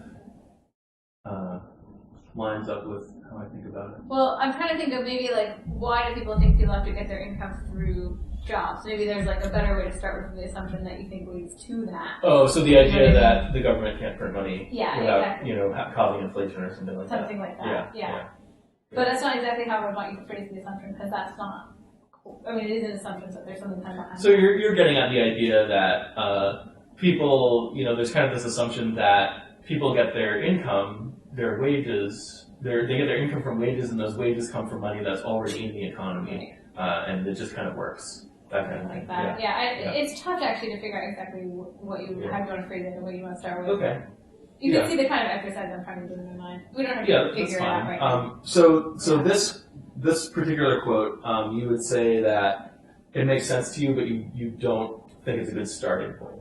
Well, I like it as a starting point for this article. Okay. It's not for this imagined article I have to convince economists more specifically. Okay. You ready for the next one? Yeah. Yeah. I don't know if that is even a helpful discussion, but that's kind of what motion was starting. A market economy requires a standard unit of value in which to set the prices of its products. The use of spendable standard value tokens makes it a simple matter for people to pay those prices. This standard unit and its standard value tokens are the things we call currency and money. So this is basically consistent with what I was talking about before, that you spend the money into the economic machine and it spits out goods and services. Yeah, and I like the way you were starting with this. Yeah. Yeah. Cool. In fact, as another rhetorical point, I know that you like to kind of give your simple model without dealing with other people's assumptions. Yeah. So you could almost like start with that and then go to this other thing. I don't know about why it's different to go with that. So a question that this brings up with people sometimes is, why is it so important that the price level remains stable? Why can't you just let it move around? And it's a good question. When we think about what money is, it is a standard. So people do need to be able to kind of understand what a dollar means. Yeah. Right? I mean, that's basically what I said there. And the question is, what should it be kept stable in terms of? And some people are like, well, I mean, like, sure, money is an important standard value unit, but why don't you keep everybody's wages stable and let all other prices float around? Or someone could say, why don't you keep the basic income at $100 a day and then prices can do whatever they want? And I think the problem is that it obscures the meaning of the currency, like what the dollar means. Like if the price level is allowed to change, then if there's a price change, you have to ask yourself, well, is this reflecting something about the, capacity to the resources that are going into this product and, things that are changing about, is it getting cheaper to make this product, like that kind of thing? Or is it reflecting something about the gold standard? Is it reflecting something about the currency itself? Is it reflecting something about, the economy is be able to produce more of these things, and therefore, there's less money, or there's the same amount of money chasing more goods or something like that. It gets more complicated to have intuition for what the dollar means when you are not keeping it stable with respect to consumer goods. And someone might ask, well, why consumer goods? Why not producer goods, and why not keep prices stable in the financial sector? Or why not keep interest rates stable so people can, plan their investments and stuff like that? And I would say that all these other parts of the economy are still there ultimately to serve the consumer, right? So the entire financial sector is way bigger than it needs to be. A lot of times we focus on optimizing the financial sector and stabilizing the financial sector, but that's just because we happen to be using the financial sector to prop up consumer spending. And if we were using basic income instead, the financial sector would be a lot smaller. And, focusing on producers, that, it's important that producers are able to produce because then the consumers can't consume. But ultimately, it's still, I think it makes sense to have a stable standard in terms of consumer prices. Well, I think it's sort of, if you just even do the thought experiment of what's the alternative? Everybody in the economy is a consumer also, and none of those people are then able to think clearly about money or how to buy things or plan to buy things. Right. So, that seems pretty fundamental. Yeah, a few weeks ago when we were talking about deflation, George Selgin was making this argument that you should keep wages stable and allow deflation to occur when the economy becomes more productive. And then the prices of things are also giving you a signal about how productive the economy is. And he kind of framed that as a good thing, but I don't think it is. I think it interferes, it makes things more complicated. I guess it depends on, in my thought experiment, at least it depends on how rapid it is. Just like we have slow inflation, just in terms of the consumer being able to plan. Yeah, I think price stability, you can have this ideal that prices are just perfectly stable, but a small amount of inflation over time or a small amount of deflation over time is not necessarily a bad thing, but you still want to target that inflation, you want to target that stability around consumer prices, right? Yeah. Saying we're going to keep wages stable means that if the economy suddenly gets really productive, then the prices are going to drop all at once or something like that. It destabilizes things, right? So it's okay to say we want 2% inflation, as long as that 2% inflation is anchored to the prices of consumer goods. Yeah. Okay. So that's just money as a pricing standard. Yeah. And Phoenix Congress says economists generally agree that mild inflation is the most efficient goal for the value of money. Yeah, I think that's right, especially in today's economy. I don't know if that would be as true in a world with basic income, because part of the reason we want positive inflation has to do with the concern that if a business isn't doing so well, they can't just lower workers' wages or give wage cuts. So by having a 2% inflation, you can the business that is lagging behind a little bit just doesn't have to give their workers raises that year. So that makes it less destabilizing to the economy rather than having to fire 2% of your workers or something like that in order to less destabilizing to the economy, less destabilizing to the business. I don't think it would be as much of a problem if we had basic income and we thought of wages more as something extra you were getting paid in order to do something. right? It would be less like, oh, I need my wages are my livelihood, and it's an insult to me that you would pay me less. So then the employer just has to fire you or something like that. Yeah. So I think if you have basic income at its natural level, it might be okay to target just zero inflation. Yeah. And then it'll vary a little bit around that, but I don't think it would be a problem. Yeah. Yeah. Ready for the next one? Our dollars represent claim tickets against the economy's production. Whenever we spend $1, we claim for ourselves $1 worth of the economy's productive output. Consumers are continually buying and using the goods and services that support their livelihoods. They're redeeming their money tokens in exchange for the economy's products. As consumers pump money into the economy pumps back out food, books, cars, computers, etc. Money flows in one direction while goods and services flow in the opposite direction. So this is just emphasizing kind of what I started with, that we're putting the money in. We're spending our income into the machine, and the machine is giving us stuff. It's kind of to contrast with this intuition that we're all contributors in the economy and just trading with each other, that kind of thing. Yeah. Any comments on that? You guys? Okay. Get to the next one. No, I guess just most points I'd like to grow a lot of controversial assumptions in there that not everybody would buy. Kind of baked into that. Right. Stable currency implies that the flow of consumer spending remains commensurate to the opposite flow of production. If spending levels change, then production levels must change to match, and vice versa.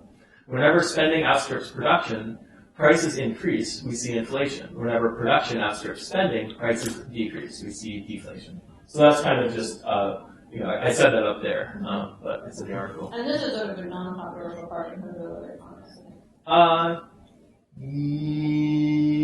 I think it would not be controversial to say this to an economist, but it's not how they immediately think about inflation most of the time. Usually they're thinking about the money stock, how much money is in the economy relative to what the economy can handle, that kind of thing. Whereas this is the emphasis on the flows, on the spending. Right. Yeah.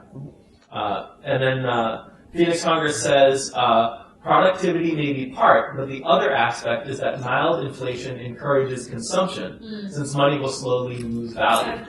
With money, don't we want to encourage consumers to spend?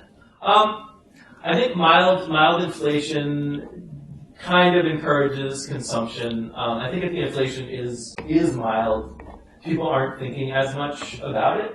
I think inflation. Yeah, and then the question is, we want consumers to spend, but if consumers aren't, spending up to the level that the economy can handle, we can increase the UBI. It's not, we don't need to threaten them with inflation in order to get them to spend. We can just raise the basic income. I don't think that's a problem. Yeah. All right. Any comments on this one, Richard? Let's go to the next one.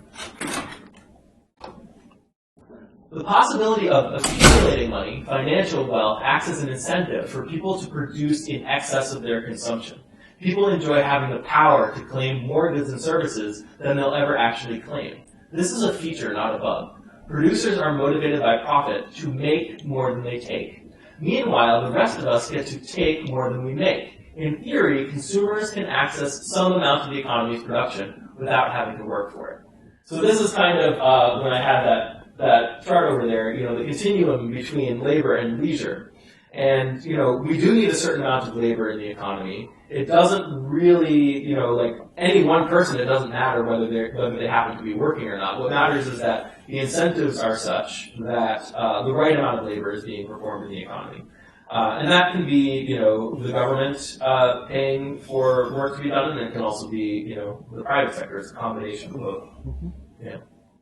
Any thoughts on that, Richard? Okay. Move on to the next one. I think all of this is kind of rehashing stuff we've already talked about tonight. What ultimately makes this possible is that market incentives induce us collectively to produce the output we collectively want to consume. It doesn't matter who happens to be doing the work or how much each individual happens to be working. as long as producers want to produce, consumers can consume. I think that's basically what I just said. So we'll go to the next one. To the extent that we create jobs to push money to workers, we're not creating those jobs because we actually want the product of the labor.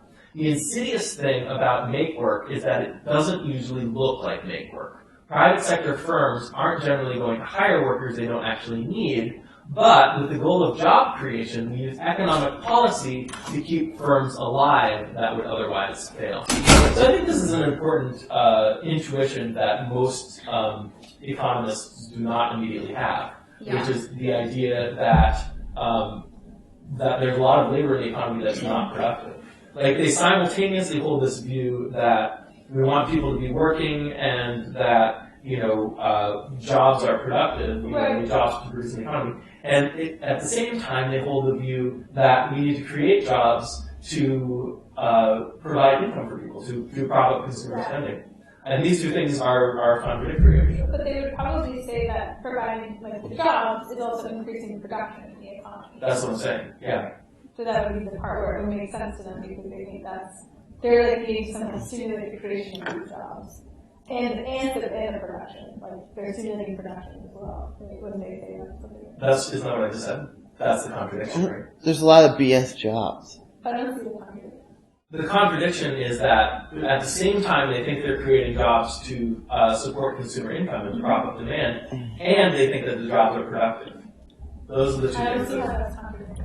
Because to the extent that you're creating jobs to push money to people, you're not creating those jobs because you want the product of the labor. No, but I mean, you could be saying, we want the product, which then goes to the people who are getting a higher income. They go together. When they just say that. They say things that are kind of like that, yeah. So that doesn't seem like a contradiction. Obvious. It's not an obvious contradiction. What do you mean? Is it? I don't think that's an obvious contradiction. It is an obvious contradiction to me. Maybe I'm really tired, but I just think so if they're thinking of labor as a limiting factor in production and economy, then it just seems like creating, somehow stimulating more people to work, they get more income and there's more production from the buy, so it all goes together. Right, so it would have to line up perfectly. It would have to, I guess in order for that not to be a contradiction, you would have to assume that people get paid according to the value that they produce. Yeah. So maybe that's how they make it work. Yeah, and maybe they think there's a little bit of error rate, but basically that's kind of how it's going. They're getting paid according to the value of what they're producing, and so there's more production going on with more jobs. Right. So the idea, no, it still feels like a contradiction to me. So Phoenix Hunter says if CMT UBI made sure there was enough money to buy the products, would businesses lose the incentive to be efficient and have low prices? We did cover this earlier. So here, let me point at these charts here. Where are we?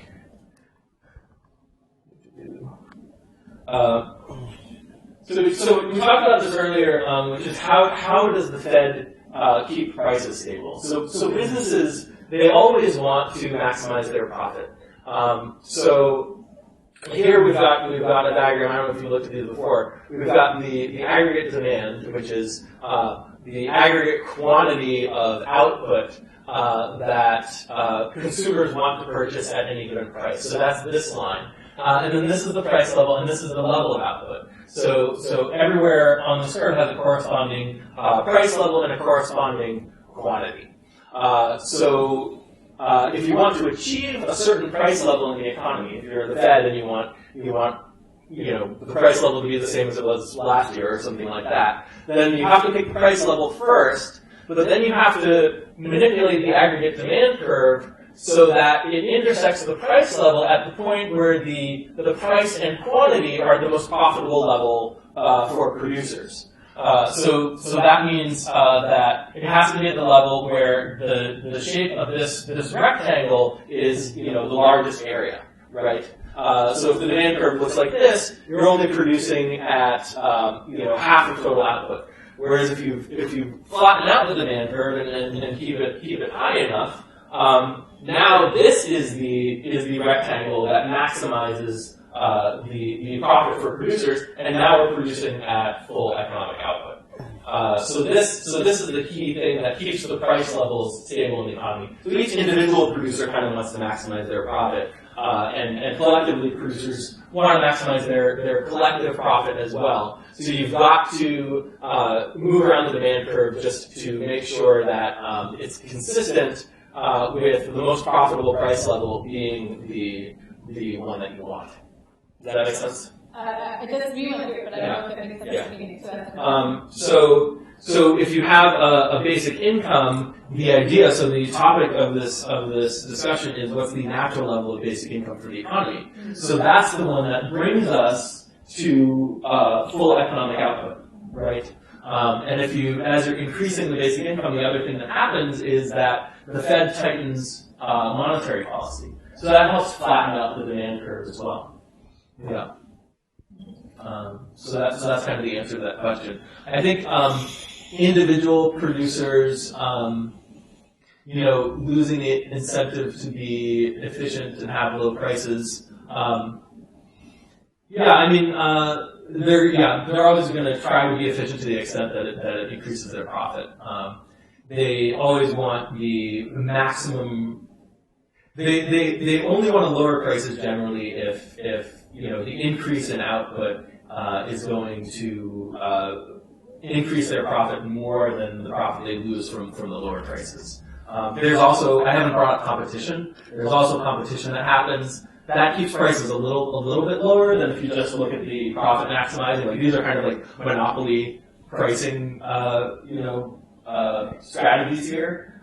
So competition will bring prices down a little bit too. So all that means is that you can afford, to a little bit higher basic income or something like that. Yeah. Did you talk about, you must have talked about how it has to do with how money is distributed to people? Yeah, so the aggregate demand curve itself is going to be determined by the distribution of consumer spending power. So if a small number of people have a lot of spending power, you're going to have a steeper aggregate demand curve, and then if you're trying to be at the same price level, you're going to have a lower level of economic output. Whereas if you give money to more people so that it's more flatly distributed, that's what helps flatten out the aggregate demand curve. So that's how basic income can help the economy reach full output. When the Fed is doing expansionary monetary policy, what they're doing is they're actually steepening the aggregate demand curve, which does not bring the economy to full output. It does cause inflationary pressure, but that's because it becomes profitable for producers to produce fewer goods and services at higher prices. Yeah.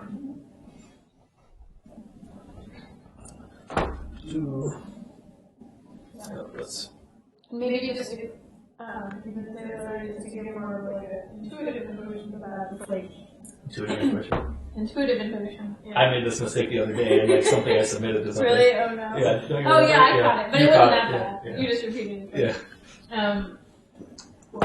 So if like there's only like 3 people in the world and they have all the money, you're just gonna make the stuff they already want like more luxurious, more expensive. That's kind of like an extreme version of this. Steep demand curve. Whereas if there's lots of people but they only have like some money, then they'll buy your stuff, but only if it's relatively inexpensive. Or like there's just more people who want to buy the stuff at maybe a relatively inexpensive price. Right. So that's kind of they're gonna want like a lot of tomatoes as opposed to like the gold-plated tomato or the tomatoes that was held by a celebrity or whatever. That costs like You're only going to produce for the people who actually have money. Exactly. So if there's a lot of people that don't have money or pretty close to not having money, then the economy's not going to produce anything for them. Poor people aren't good consumers. Right. They're not going to be customers of yours. That's huge. And I think the other aspect of this demand curve thing, I think, if I understand it, is that like individuals with lots of money don't just keep on buying this, like 100 people with a little bit of money buy 100 tomatoes. 2 people with like way more times that amount of money don't buy 100 tomatoes because people kind of run out, like they have a saturation point. They have a point past which they don't want any more physical tomatoes. They want like a more expensive tomato or like a better quality. Something. The simplified way to think of this is that everybody only wants one thing. That's really simplified. One of each car, thing. tomatoes. yeah. And then we could make a lot more cars, a lot more tomatoes, but they're not going to get produced because the other people who want them don't have the money to buy them. You mean like super luxury cars Yeah. or something like that. Yeah. And of course, it's not that just everybody just wants one thing, but there's like a diminishing marginal return or marginal utility for each next thing. Yeah. That's why you don't produce as much. In addition to like, it's not just like you produce as much and all the hundreds of tomatoes go to these people instead of those people. Right. Like they recently sold a Princess Di wedding wine bottle or whatever for way more than it took to produce it, but because it was produced for a celebrity wedding or whatever. Right. Yeah. Yeah, and that kind of thing, like the wine is kind of immaterial. It's mostly just a transfer payment between two rich people. Mm-hmm. Like artists like this too. Like if you have an art sell for like, $7 million, it took just like one person's labor and some paint to make it in terms of the actual resources. Right. Yeah, and then there's also the issue that these are things that are already produced, so it's not new production that you're consuming. I was just making a new painting. Right. So making a new painting, that would be true. But in Richard's example, you've got a transfer of money and a transfer of a thing, and those things can move around, and it doesn't really affect the productive part of the economy. That's right. It's not even consumed. Really. Yep. Good point. Okay. Sorry, women, I guess That's okay. The people who are able to borrow the most money are the ones who already have the most money. When fewer people have, this is what we were just saying, when fewer people have more money to spend, it becomes more profitable for firms to produce fewer goods and services at higher prices. Economists call this a steeper aggregate demand curve. It helps narrow the wage price gap by reducing the flow of production. Each unit of production has the same price as before, but there's less total production. Yeah.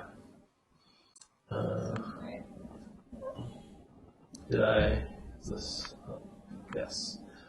In order for the economy to keep churning along, people and firms have to continue borrowing more and more money. This process is not sustainable. It creates instability in the financial sector. New debt continues to stack on top of old debt, and the financial system grows increasingly brittle over time. Eventually, the bubble pops, and it all comes crashing down. And then we do it again. So this is the idea that when the Fed stimulates consumer spending, when they prop up consumer spending, they're not just skewing the distribution and creating this output gap. It's also the case that that the way that the consumer spending is funded is not stable because it's depending on the private sector credit expansion, which people are borrowing and more, and debt is building up on top of other debt, and then you get a collapse. And this is kind of why we have the business cycle, because we overstimulate the financial sector to compensate for the fact that basic income is below its natural level. And it's not even it's not just that it's below its natural level; it's that it's non-existent.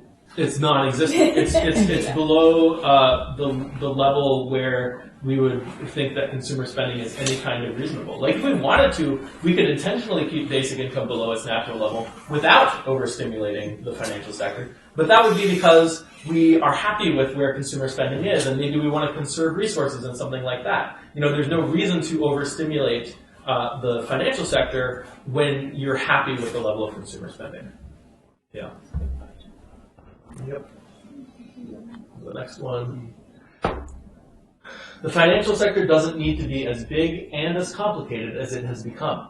Our aversion to giving people money directly has caused us to over-engineer the financial markets. We continue to develop new financial innovations and regulations. Just to sustain consumer spending, we grow the bubble a little bit larger and make it last a little bit longer.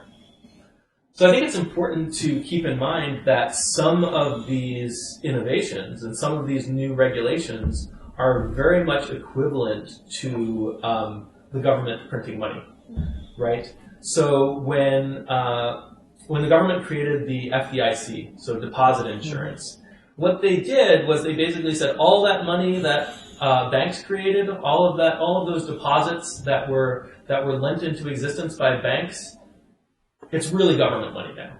So you've because you're backing it up, right? Mm-hmm. You're providing a backstop. You're providing insurance there. So what's happened is that the private financial sector created a bunch of debt that was unstable, and then the government came in and said, "Okay, we'll stabilize that." That's kind of like printing more base money. It's very much equivalent to that. So some of these expansions can be sustained by creating more stable money in kind of like this roundabout way. Yeah. And there are other regulations that look like that too, backstops and bailouts and that kind of thing. But nevertheless, like it's usually in response to the fact that the last credit expansion collapsed, and we want to prevent that from happening again. So it's kind of this very patchwork, difficult process. Then none of it would be necessary if we had a basic income. None of it. Yeah. Or if we had a high enough basic income.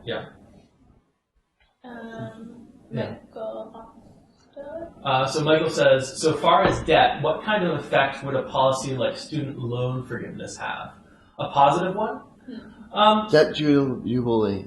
Yeah, so that's an interesting question. I think certainly if you get in the habit of forgiving everyone's student debt, that creates a moral hazard where if people want to borrow to go to school, they know they're not going to have to pay back the debt, so then even more people, go into more debt. So I think if you the school could raise the prices, and the school could raise the prices. So education, higher education is fairly inelastic in the demand. People are willing to pay whatever it takes to go to college because they want the best education for themselves, and there are systems in place that fund whatever they have to pay. So this is already the case. So I think that would get worse.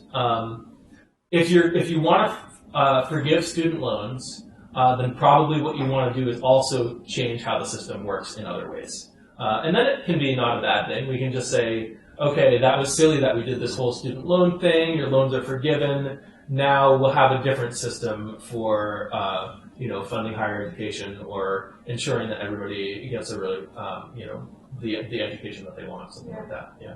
And then I guess it would boost consumer spending power, right? Probably because of some of that money is going to the loans. Yeah, immediately the people who are spending all their money on paying back their loans, now they can be real consumers again. They could get married because that's one of the things that they. Yeah. Yeah. So I think it would have to. I think it would do a lot of good things, but it would have to be part of something greater. Some sort of reform for how our education system works and how it's funded. Yeah. Good question. Yeah. By calibrating basic income to match the economy's productive capacity, we can close the gap between what consumers actually get and the economy's full potential to provide for them. This is a gap that's actually useful to close. Calibrated basic income allows the labor market to be efficient such that jobs only exist because we actually want the product of the labor, and the only purpose of wages is to provide an incentive for people to perform that labor. So this is what I was talking about at the beginning. You have your maximum level of economic output, and then you reduce people's incomes just enough to create an incentive for the necessary labor in the economy. Yeah, and then you're at your natural level of basic income. Yeah, debt forgiveness would help prevent a bubble because right now it's $1.6 trillion, and in the next economic recession, students are not going to be able to repay that $1.6 trillion, which means there's going to be a bubble and it's going to collapse. So that's an interesting point. I think in general, reducing debt in the private sector helps prevent a bubble. So this is kind of similar to, I guess this is why you brought it up, Michael, that it's similar to the FDIC. You're replacing debt in the economy with kind of real money. Or I guess with the FDIC you have access to the money, but it's backed by something unstable. Whereas here, it's not exactly the same thing, but I think it's a similar effect. I think the way you ultimately prevent a bubble is through monetary tightening. So what monetary tightening does is it reduces to prevent it from bursting.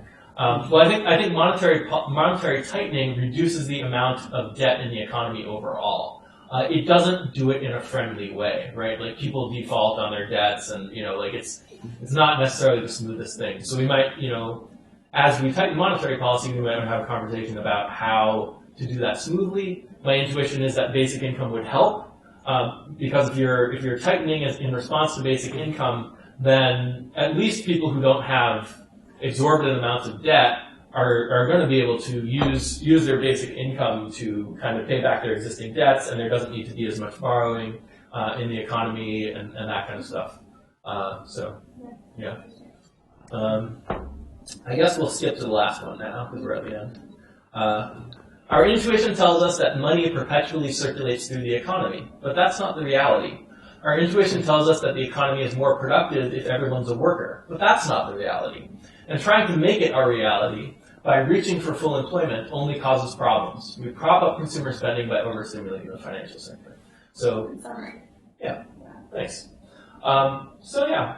Thanks guys for coming out and discussing this. Do you guys want to do final thoughts? Natural level of basic income. Yeah. I guess. Well, at least I've been here, we didn't have sort of the sentence definition of natural level. And I feel it's interesting. I feel like I have a sense of it from this. But it's interesting because there are things that might tweak it, like you said, like how much sustainability you want to build into it in terms of future resources, that kind of thing. But I guess fundamentally it has to do with, whatever you can do to get to maximum production that allows for the amount of labor needed to still be there in the economy, something like that. Yeah, I would add that you want the basic income low enough that the market economy is at full output, but also that the government is able to get the labor that it needs to do the things that it does. And so depending on how much stuff you want the government to do or how much stuff the government wants to do, that can change the natural level of basic income. I would generally, when I think about it, I would think, first the government needs to figure out what they want to pay for. It doesn't have to go in this order, but you could do it in this order. The government figures out what they want to pay for, and then basic income funds consumer spending in the market for whatever resources are left. You could also, I didn't get into this either, but you could also imagine a world in which the natural level of basic income is negative. If the natural level of basic income is 0, then that basically means that everybody can kind of produce for themselves, or you don't need. There's no way to provide extra benefits to people, at least not in aggregate, if they're not kind of pulling their own weight. And then for negative basic income, maybe you could imagine government debt, and then we have to repay it, and we have through austerity or something. No, not government debt, but more that the government, by default, you're in a world where everyone can support themselves and no more. And then the government also wants to do things. So now the government, the negative basic income is a head tax. So the government imposes a head tax to create an incentive for people to do work. I don't think we're anywhere close to that. Final thoughts, Richard? You were talking about how credit innovations or whatever. Well, credit cards and credit ratings were invented so that people to prove their worthiness for loans and to speed up purchases. And without those, then you would have to wait. Like when the 1700s, they had and whatnot, they had to ship 17 different copies of the checks, and the first copy that was cashed negated all the other copies. And so, if you didn't, since we got rid of that, then it sped up purchases a ton, and so you have people were able to buy things instantaneously, and that's how we get trillions of dollars in consumer debt and whatnot. Okay. Yeah, I mean, I think certainly some innovations are just better. Like if you can, transactions are faster and that kind of stuff. Okay. So great. Thanks, guys. I'm sorry we went a little bit over. But yeah, if you haven't checked out the discussion we did on consumer monetary theory versus modern monetary theory, and read the article. and then read the article, right? And next week we're back on Wednesday. We're talking about social and political power and how basic income affects those things, which we touched on a little bit tonight, but we'll get into more next week. Okay. Thanks, guys. Thanks, everyone.